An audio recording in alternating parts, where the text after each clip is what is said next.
husay, and also out and in camera. O, di ba? Kaya naman, before we get to know her, let's all watch this.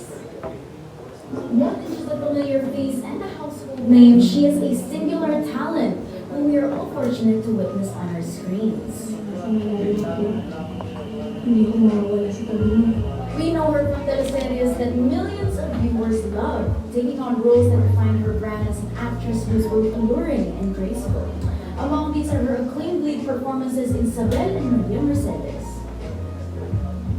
She has also graced a couple of films like The Trial and Stranded, as well as other well-loved series like Budoy and Paraiso. Best friends lang po kami ni Budoy. Lahat sila pinagtatawarin ako dahil palpak ako. But beyond her string of intense dramas, Jessie has proven her versatility, shining just as brightly in romantic comedy films like The Reunion and The Girl in the Orange Dress.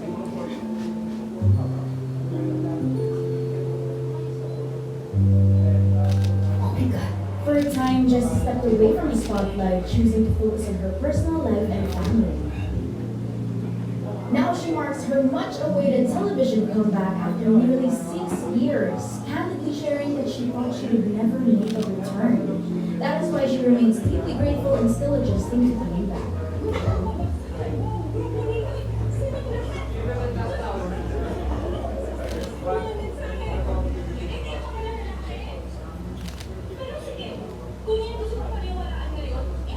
She is a mother, wife, actress, and a woman who continues to evolve. Jessie Mendiola remains a name that shines brightly and stands strong, a fierce force in the industry.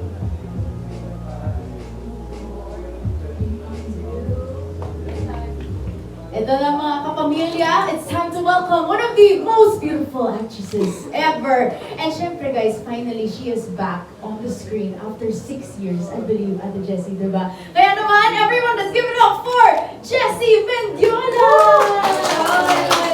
Good evening! Yes. Sa ating, team bahay? Yes, Team bahay din ako. Or pwede rin Team Spotlight. Yun na yung Team Spotlight, diba? Star Magic Spotlight. Thank you for having me. Yes, thank you for being here, Ate And Jessie.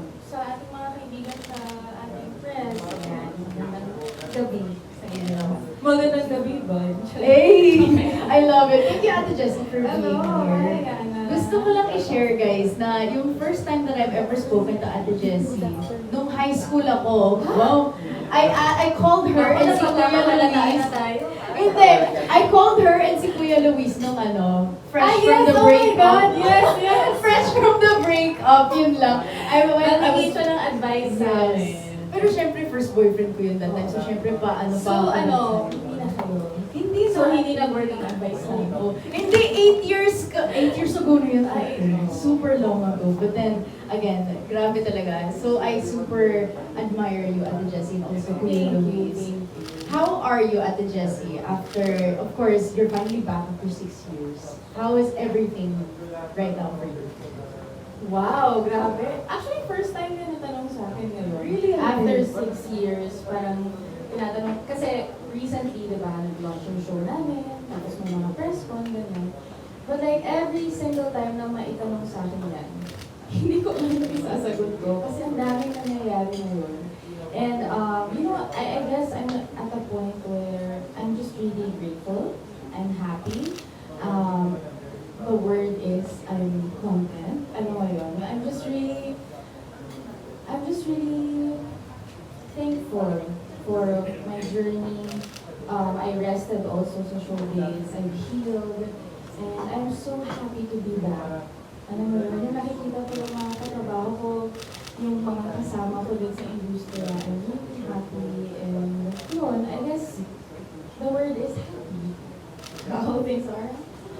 Yes, we're so happy for you also, Ate. Siyempre, we're happy you're back. But of course, parang everything is on your side, Ate. You're a mom, you're a wife, you also have a great career. Kaya naman, congratulations, Ate. Thank you. Parang feeling ko baguhan ako ulit. O, diba? Refresh. Oo, launching Yes. ko.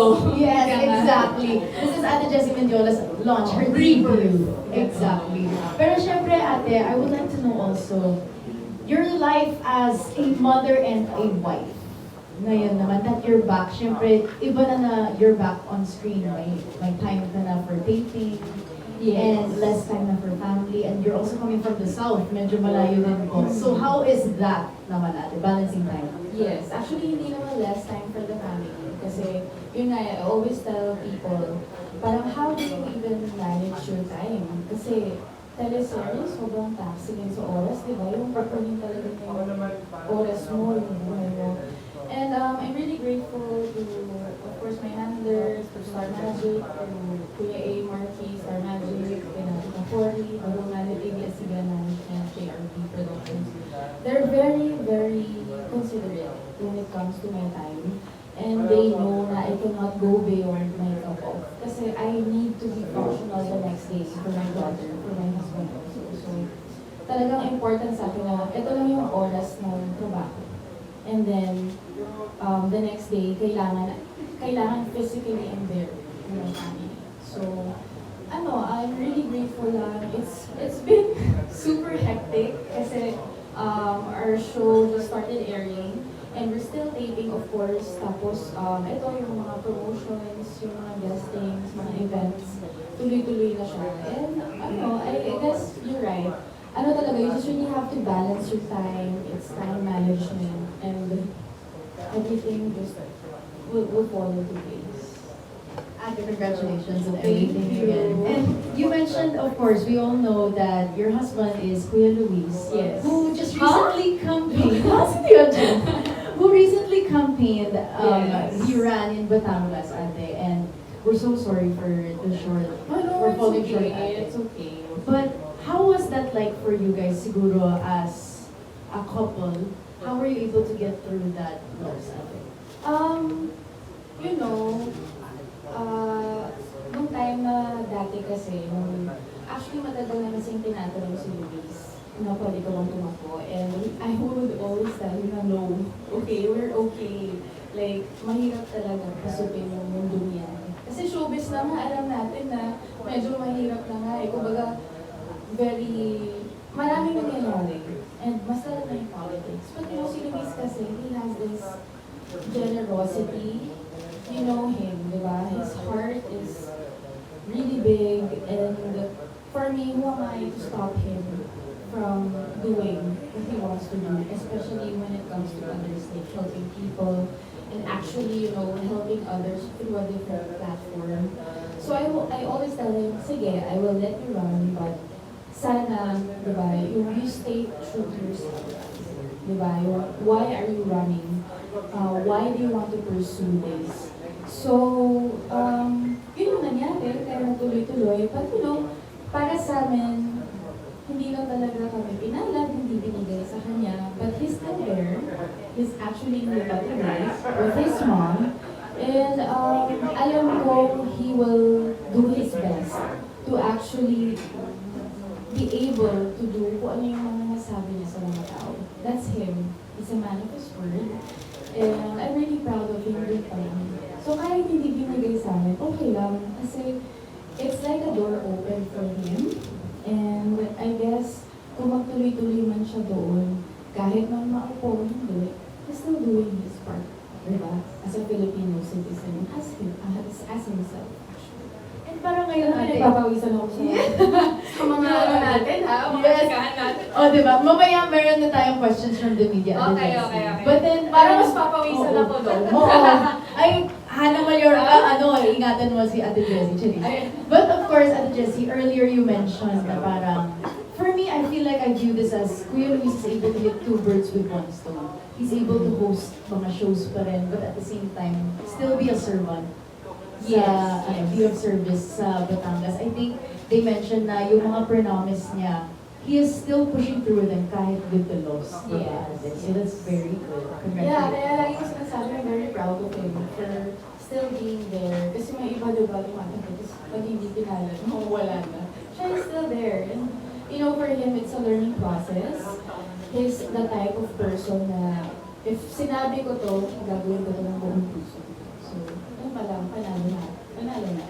Of course, silang dalawa guys, as in, ito talaga yung dream couple ko. Jessie Totoo Mendiola ba? and Kuya Luis Manzano. Yes, one of the best. Grabe. Thank you. And of course, Ate Jessie, ngayon naman as a mom, I want to know, how is it with Peanut now? How old is Peanut na, Ate? She's 2 and 7 months. Wow, So almost 3. How is the motherhood, Ate? Grabe. Oh my gosh, amazing. You know, it's funny you ask kasi the other day, nung nagkaroon nung turnover ng tower sa ABS-CBN, I bumped into Tita Malu Santos. Lately, hindi na masyado. Hindi pa masyado. Babalik ko ngayon.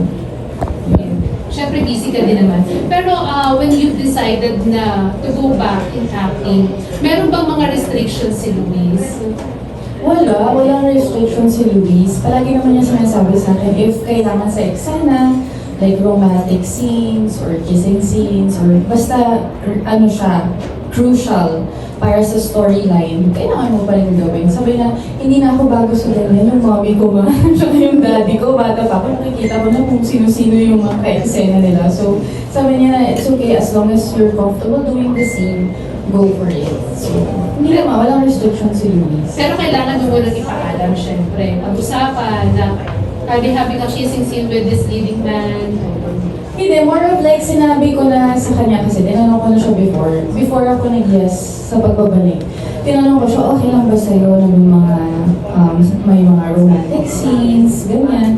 Sabi niya, yun yung sagot niya, and hindi na ako nagpapaalam ngayon kasi sinabi naman na niya kung kailangan. So, no, not really. Wala namang paalam. Alam niya, alam ko kung hanggang saan lang yung kaya kong ibigay. So, yun. At pinag-uusapan nyo rin ba, syempre, of course, paglaki ni Pina, papanoorin niyo yung mga shows mo, kung may mga kissing scenes ka. Napag-usapan niyo kung paano nyo i-handle yung pagpapaliwanag kay Pina nung trabaho niyo bilang artista. Actually, ngayon, sanay na rin siya eh. Kasi nakikita niya kami sa TV.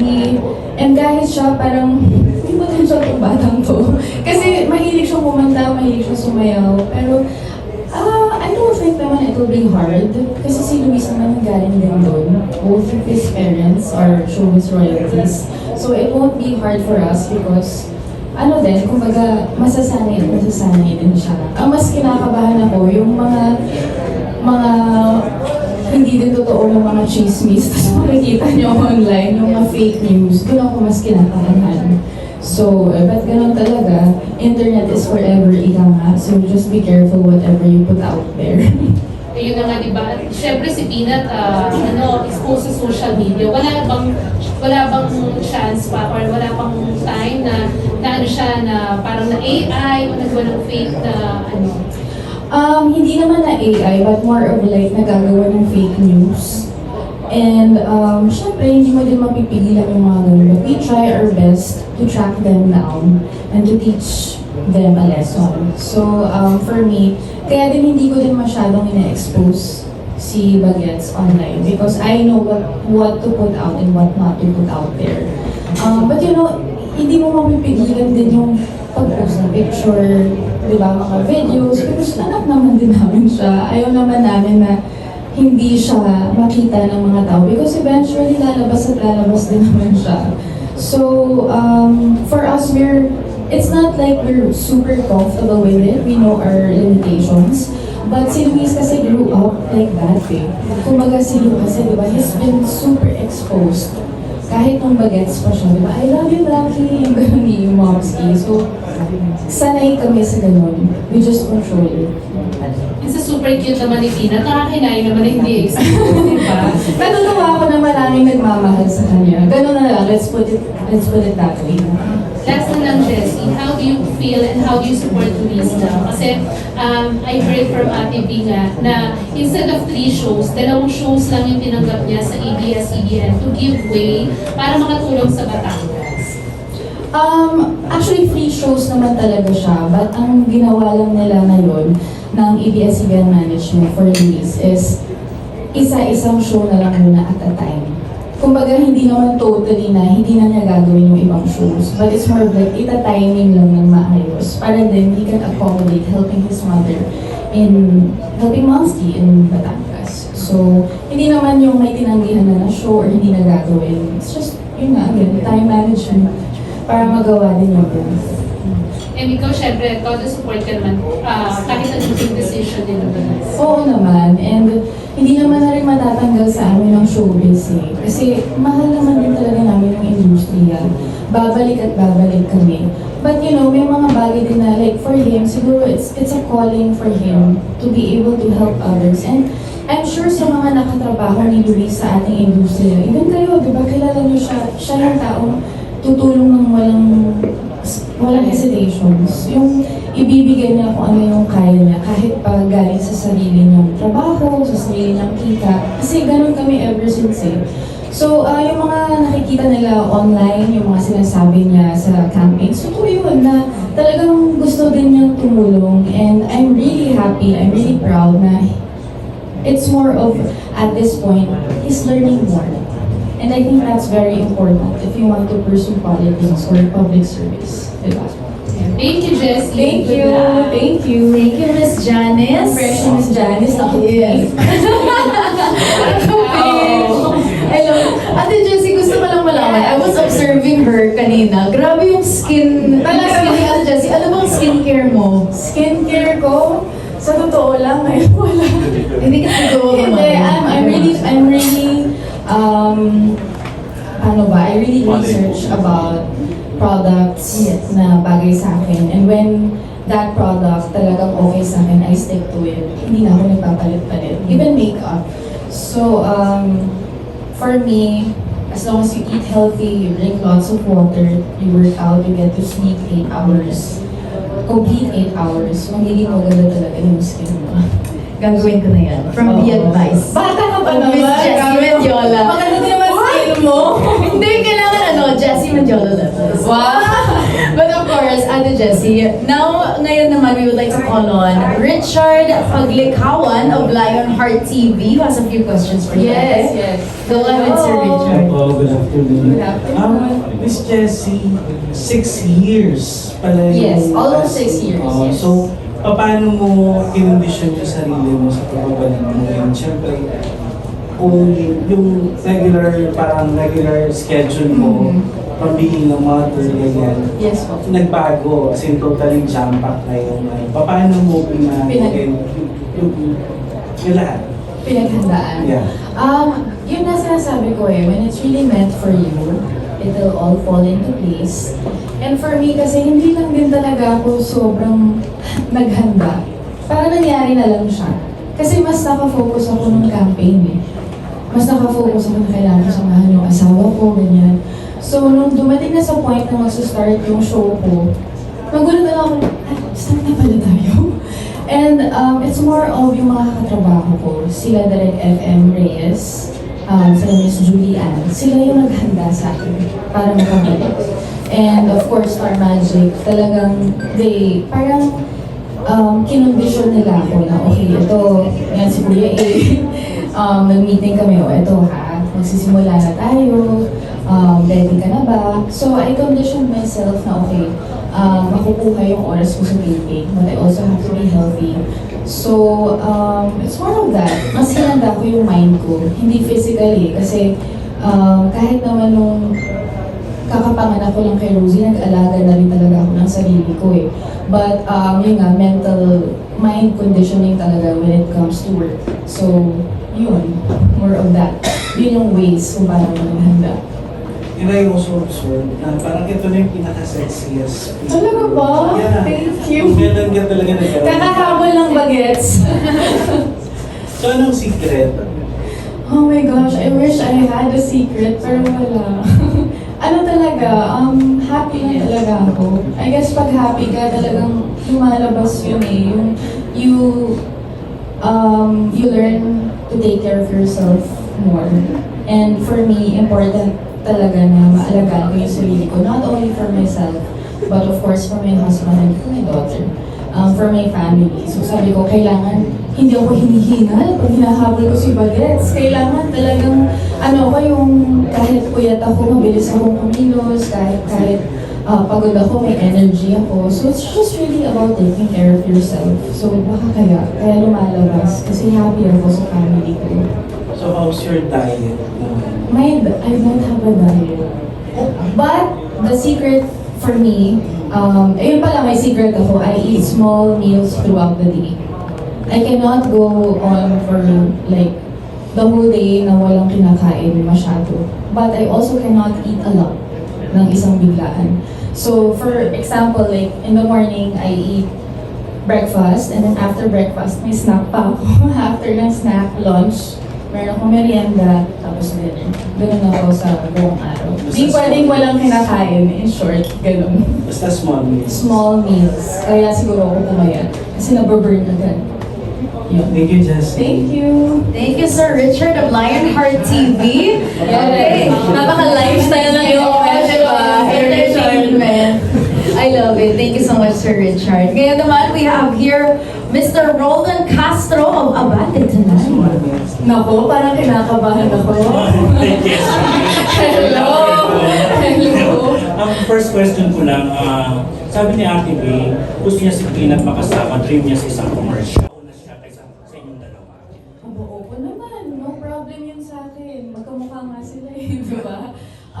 I really love Momski, you know? Kapag busy ako, sila magkasama ni Bagets at ni Momski. And for me, kahit gusto niya makasama si Rosie sa commercial, makasama sa show or whatever, go, I'm okay with that. Mahal ko pamilya ko, sila Momski, pamilya ko, so hindi yung issue sa akin kung sinong mauna. Ako naman din si Rosie. Kaya nga, Rosie, Isabella Rose, Rosa Vilma. Kinuha namin yung Rosie sa Rosa Vilma, yung Momski. Tapos nabanggit din niya kung gusto na ba niya masundan si Peanut. Tapos ang sagot niya, baka next year nagpaplano na si Luis at saka si Jessie. Anong comment niya dyan? Gustong-gusto na talaga nila. Kahit si Luis gustong-gusto ko na rin. Pero you know, tulad nga nasabi ko kanina, ibibigay sa'yo ni Lord yun. And for me, you know, everything is falling into place for me. And siguro ngayon unahin ko muna si Jessie. Kung ano yung gusto kong i-pursue ulit sa industry na to. Kung mabigay man sa amin ni Lord, okay lang. Kung hindi pa, okay lang din. Kumbaga, ang blessing ay blessing. And for me right now, this is my season of, kumbaga, blessing ko para sa sarili ko, para sa career ko, sa self-fulfillment ko, and I'm okay to pursue that as of the moment. Tapos, bigyan mo naman kami ng update sa serye mo with Gerald Yes. Anderson. May pasabog ka ba dapat ang abangan? Lumabas na nga yata yung pasabog yun na isa pala akong secret agent. Pero marami pa silang kailangan abangan kasi marami pa kami mga fight scenes. Nandiyan may papasok din si Shaina, magkakaroon ng conflicts. So, yun. Okay, thank you. Thank Fight you. ako Fight! Thank you so much, Sir Roland of Abante Tonight. Okay, ngayon. Ni RK. And you know, si RK, palaging sinasabi mga tao, grabe, ang galing-galing niya umarte.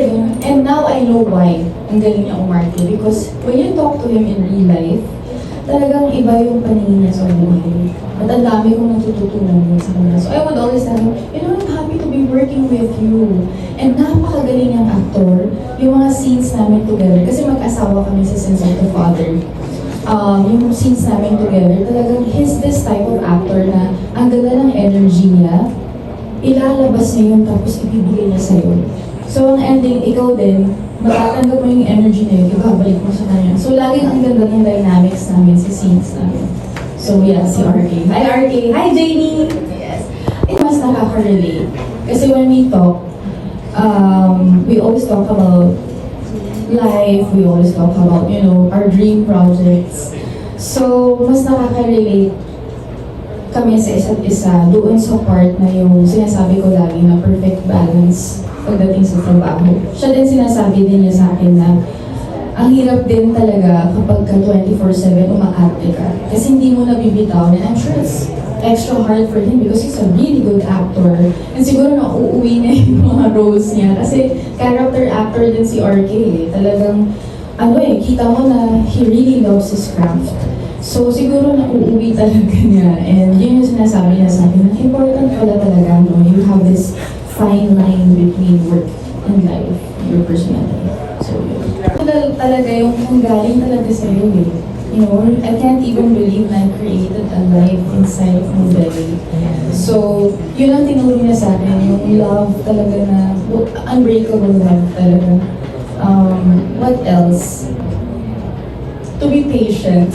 To be more patient. Kasi minsan, di ba, ang toddler, iti-test talaga niya yung patience mo. So, mas naging patient ako nung naging toddler na siya. Natuto na akong to not sweat the small stuff.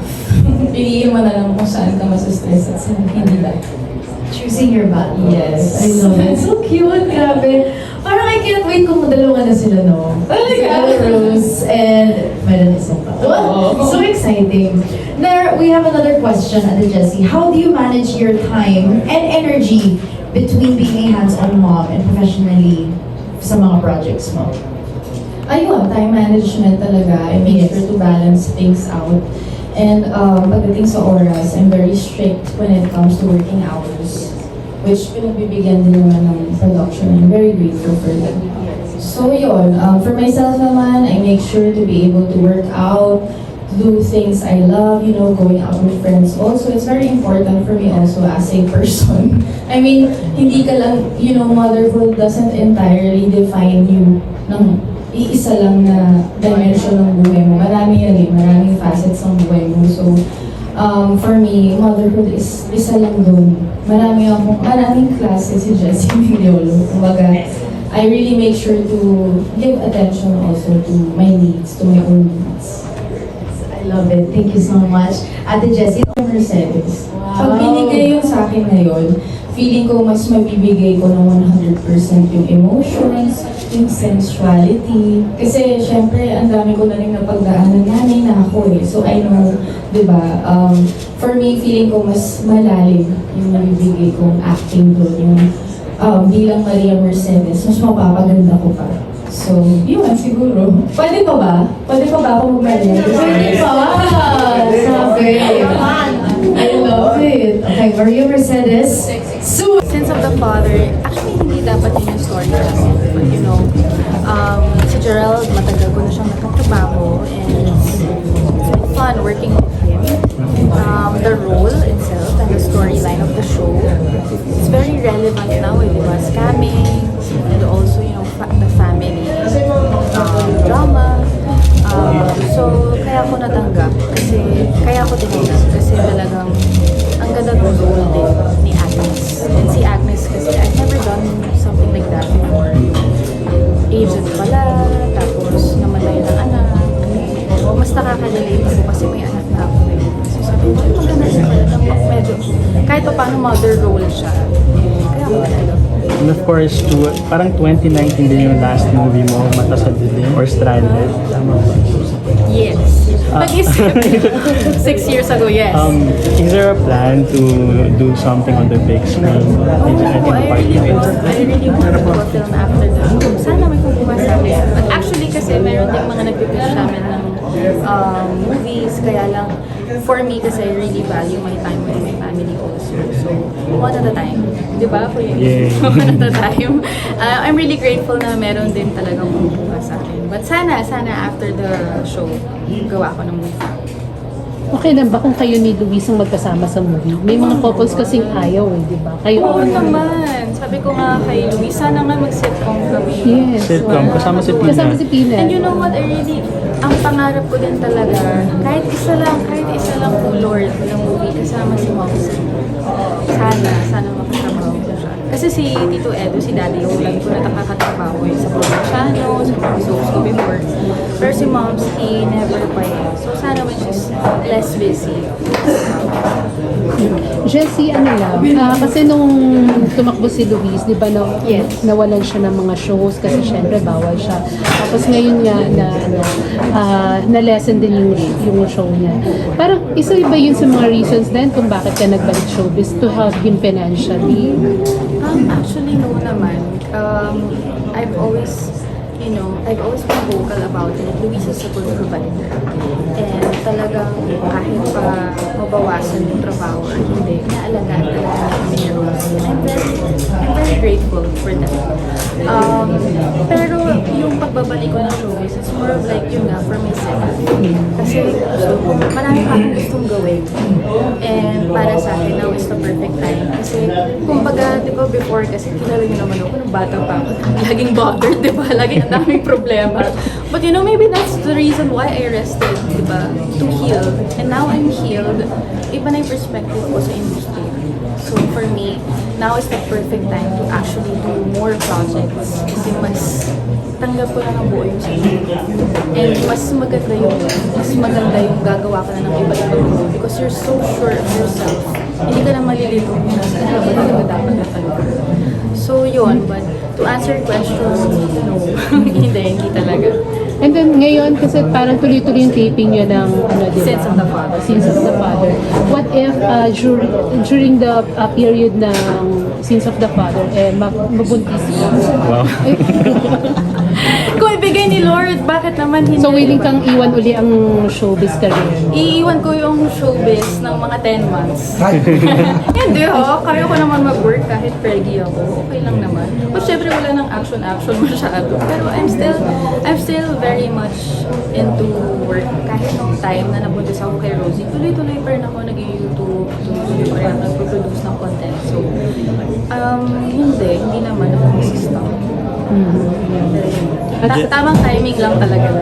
Jessie, one last question from myself. Sabi mo, you have already healed and a mature person now. If you have one message to your younger self, na someone who's bombarded with issues before, ano yung message mo para sa kanya? It's okay. Things will get better. You know, talagang kapit ka lang, girl. Things will get better and things will fall into place for you. Magiging masaya ka. Yay! Thank you! Thank you. Follow-up lang, naging choosy ka lang sa subjects na naging receiver. Hindi naman. It's more of like, hindi naman choosy, but alam ko limitations ko. So, okay naman ako sa kissing scenes. Pero huwag naman yung Bed scenes. torrid na girl.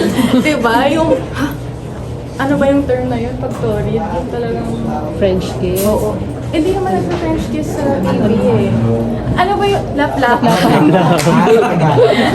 Hindi ko na kaya yun kasi dati nagagawa ko pa. But syempre ngayon parang sweet-sweet na lang tayo. Yung very mag-asawa or alam mo yung romantic na kiss. Huwag naman yung paano na. Ibigay na lahat. Huwag naman ganun. So, napapanood ni Peanut yung mga shows mo? Hindi. Yung mga shows ko before, hindi pa. We limit her screen time. So, mga educational shows, yung mga pinapanood na, memories ko na kayo mga Blues Clues, yung mga songs ni Miss Rachel, yun. Si Luis napapanood niya pag nag-host ng game shows. Yes. Kaya nung last na guesting ko, Rainbow Rumble, pinapanood ko siya nung show ni Lou. Nandun ako. Sabi niya, Mama, that's Mama. Sabi ko, yes, and that's Papa also. So, sanay siya na nasa TV kami. Sabi nga ni Ate V, may artista na kayo kay Peanut.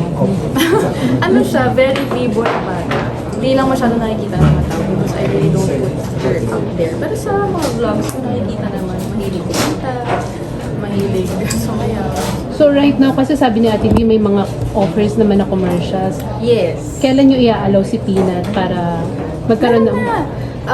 Soon. Hindi ko pa pwedeng sabihin yung brand. Oo. But ikaw ang kasama? Yes. Ayun. Ako. Naunahan na si Ate V daw. Meron din kumukuha sa amin. Sana mag-push through family namin. Kasama si Mom. Sana. Ano, is it I'm sorry? endorsement or... Endorsement. Sana matuloy. Wala akong cast, di ba? Ang cast nila. Grabe lang. Ayun, thank you, Jessie. Thank you. Just pa-invite na lang ulit sa Sins of the Father. Yes, hello mga kapamilya. Sana po patuloy niyong supportahan ng Sins of the Father, 9:30 p.m. sa Kapamilya Channel A to Z. Saan pa ba tayo? TV5. So, yun. Abangan niyo ang mga pasabog ni Agnes Policarpo. Thank you. Thank you. Pa-picture mo. Ay, sige Video po. sa ito ulit ako. Of course. Yes, video mo. Ay, teka lang. Ay, wait ako. Sorry po. Sorry. One picture lang. Sorry. Okay. Ayan, thank you.